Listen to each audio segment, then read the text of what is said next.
कक्षा 7 के प्यारे विद्यार्थियों, अपना जो पाठ चल रहा था प्राकृतिक चिकित्सा। प्राकृतिक चिकित्सा में आपने पढ़ा था, पहले आपने पढ़ा आहार चिकित्सा, फिर आपने पढ़ा उपवास चिकित्सा। आज हम पढ़ रहे हैं, देखिए, मृदा यानी मिट्टी चिकित्सा।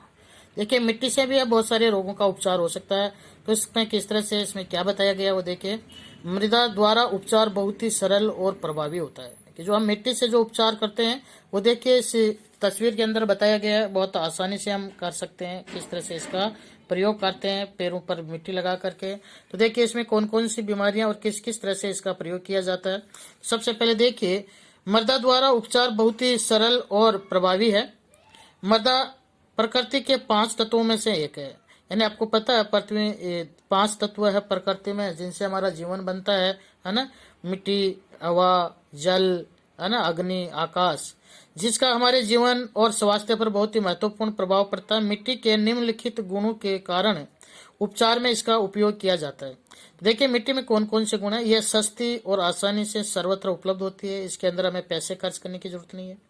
यह सूर्य की किरणों को अवशोषित करती रहती है। यानी सूर्य की जो किरणें आती है उनसे ये अवशोषित करती है, किरणें इनके अंदर होती है, यानी ताप होता है। यह लंबे समय तक नमी को बरकरार रख सकती है। इसके आकार और रूप को आसानी से बदला जा सकता है। तो ये मिट्टी के उपयोग के कुछ उपचार किए जाने के कारण है। फिर देखिए, अलग अलग रंग रोगों और अंगों के लिए अलग अलग प्रकार की मिट्टी का चुनाव किया जाता है। ये मिट्टी साफ होनी चाहिए। ये कंकड़ पत्थर या रासायनिक खाद से दूषित नहीं होनी चाहिए।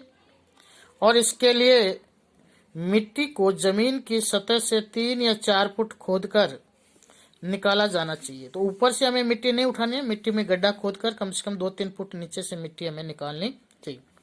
मिट्टी के लेप का उपयोग पेट संबंधी बीमारियों के उपचार में किया जाता है। देखिए यहाँ पर मुख्य रूप से है मृदा चिकित्सा पेट के रोगों के लिए की जाती है। मिट्टी का लेप पेट पर लगाने से अपच दूर होती है। यानी हमें जो डाइजेशन की बीमारी होती है, अपच होती है, हमारा भोजन नहीं पचता है, तो उसके लिए हम इसका प्रयोग कर सकते हैं। ये आंतों की गर्मी को कम करके ने और भूख को उत्तेजित करने में सहायक होती है। ये हमारे आंतों में जो गर्मी हो जाती है, भूख नहीं लगती है, इन सब बीमारियों को ठीक करती है। इससे सिर दर्द, खुजली, एलर्जी, आंखों के दृष्टि दोषों का भी उपचार किया जाता है। नजर से संबंधित, आंखों से संबंधित दोष होते हैं, उनका उपचार मिट्टी के लेप के द्वारा हो सकता। इसके अलावा त्वचा का रंग निखारने के लिए भी इसका प्रयोग करते हैं। जो आप जानते हैं कि लोग किसका, जो आपकी मुल्तानी मिट्टी आती है उसको भिगो करके चेहरे पर लोग लगाते हैं ना, व्हाइट व्हाइट सी, तो वो है मिट्टी का लेपन। इसी तरह से आप देखिए, इसके साथ साथ आपने मिट्टी से स्नान के बारे में भी सुना होगा। माना जाता है कि इससे शरीर को ताजगी और नवीनता प्राप्त होती है। इससे त्वचा संबंधी रोगों का उपचार होता है। तो इस तरह से हम मिट्टी के माध्यम से बहुत सारे पेट से संबंधित बीमारियां हैं, त्वचा से संबंधित बीमारियां हैं, उनको दूर कर सकते हैं। इसके साथ साथ देखिए जल चिकित्सा। जल चिकित्सा तो आपने वैसे भी देखा होगा, ये बहुत उपयोगी चिकित्सा होती है और महत्वपूर्ण भी है। आयुर्वेद में इसका बहुत प्रयोग किया भी जाता है। जल चिकित्सा प्राकृतिक चिकित्सा की एक शाखा है। जल से चिकित्सा में पानी के विभिन्न रूपों का प्रयोग किया जाता है, जैसे ठंडा पानी, गर्म पानी, गुनगुना पानी, भाप, बर्फ। आपने किसी बुखार से पीड़ित व्यक्ति के सिर पर पानी की पट्टी रखते हुए देखा होगा, या कई बार हम बर्फ से सेक करते हैं या पानी से सेक करते हैं, गर्म पानी का प्रयोग करते हैं। साथ ही किसी खिलाड़ी को जब मैदान में चोट लग जाती है तो उस स्थान पर बर्फ रखते हुए देखा होगा।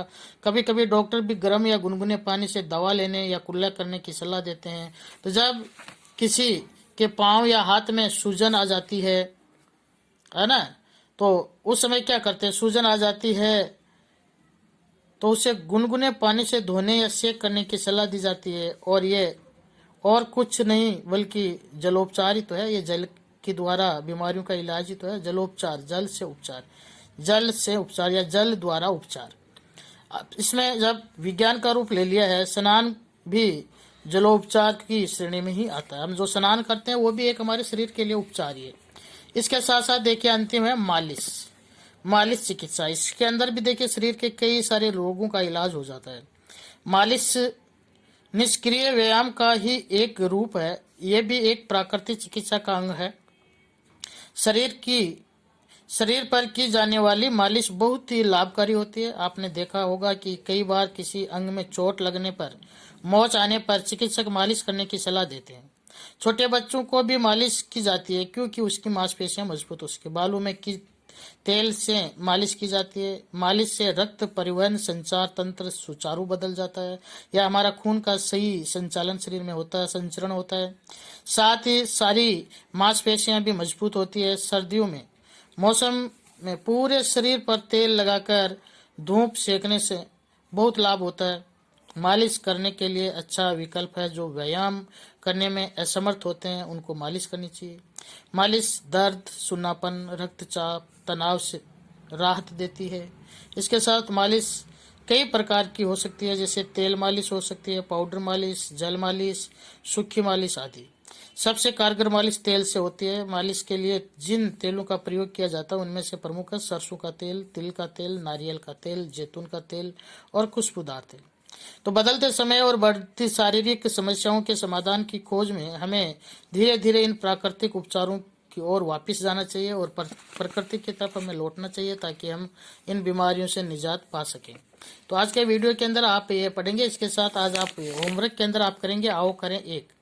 इसके अंदर जो आपके ये प्रश्न उत्तर दिए गए हैं इनके अंदर आप इन प्रश्न उत्तरों को अपनी कॉपी के अंदर करेंगे और इनके उत्तर खालिस्तान में से इनमें से चुनकर आप लिखेंगे। आज के वीडियो के लिए इतना ही। अगले वीडियो में हम प्रश्न उत्तरों पर बात करेंगे। तब तक के लिए नमस्कार।